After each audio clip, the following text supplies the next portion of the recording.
3/4 inch MDO 3/4 inch panel rapid form cleats. I've been doing concrete for 20 years now, so I thought I'd give this an experiment here and give it a whirl.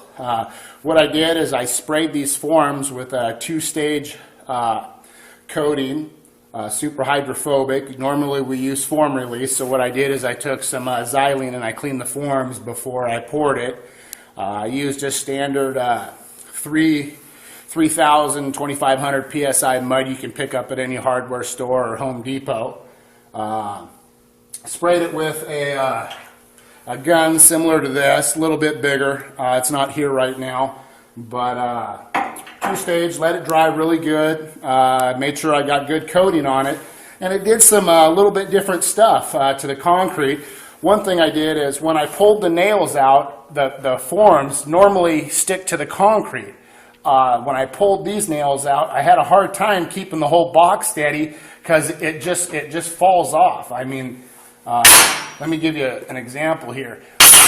This is how easy the forms come off this stuff. It just literally, I mean, they're just as loose as when I put it together. And I used, you know, the 6-penny duplex on the ends, cleats on the top, but this stuff, I mean, literally had no stick to the concrete whatsoever.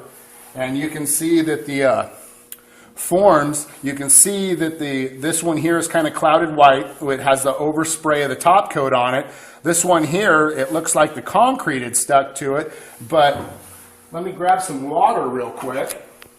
You can still see that the form is still hydrophobic. I mean, you can see that it still beads water down. So you'd probably be able to get maybe a couple more pours out of it.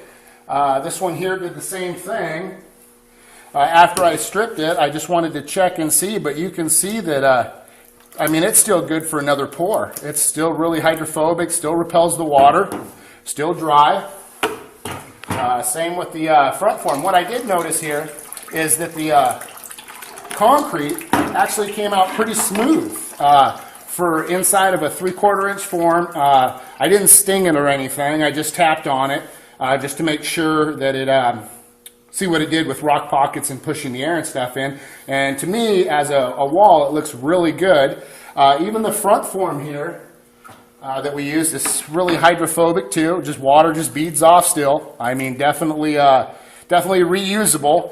I know if it was stacked forms and you're walking on it and scratching them, you know, it's going to need a little bit of touch-up, but, you know, it does work. I would definitely recommend this stuff maybe to an architectural concrete guy that's doing a lot of architectural or big commercial walls.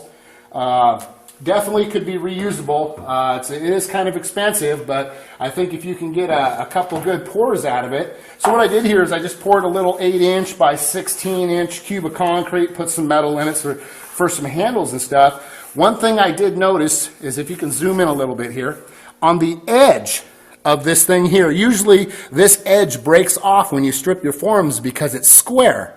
Well, I noticed after I was done pouring with this, it actually looks like I took a 1/4 inch edger and went around the whole top of the forms. The corners came out nice and square, but it was weird how the hydrophobic pushed the water over the top of this and wouldn't allow it to square up. It actually rounded the corner, which I thought was really cool, because when you strip your form, usually the top edge peels off a little bit and spalls.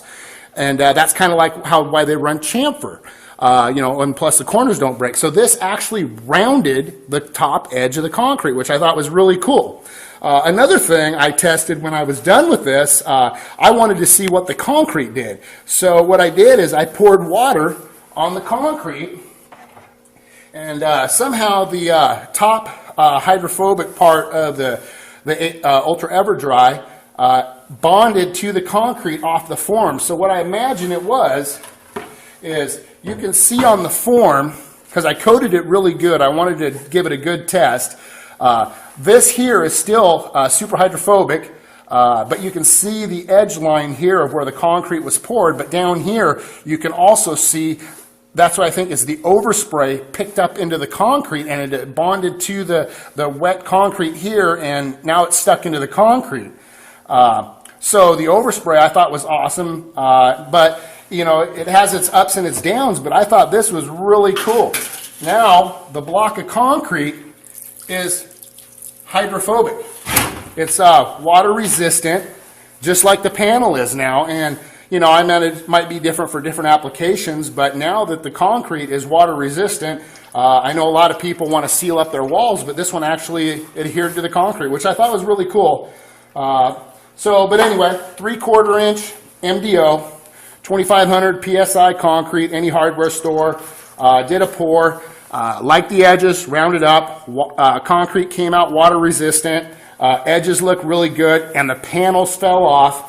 I think a guy, if they were done right, the new forms or at least cleaned, building some nice architectural concrete, could get maybe 3, 4, 5 pours out of one coating of this product. Might last that long, and it's going to give them a nice clean wall. I mean, this is really smooth. It's not even stung. Really came out nice. But anyway, this is Robert from RBC Consultant. Just thought I'd give you some info on this. If you guys have any questions on these products that I'm putting up here, or need something tested, or want to send me something, feel free to give me a call. If you got something you want me to try it on, definitely give me a call. And you can ship something to me if needed, and I'll spray it, ship it back. You can give it a whirl. But this was just something that I've been in the trade with, that I know concrete, so I thought it worked out really good. Definitely probably a little too expensive for the residential guy, but commercial, architectural, something really, really fancy, precast concrete works really good. I think it'd be a definite investment. So anyway, I'm Robert, and look forward to seeing my next video, I hope.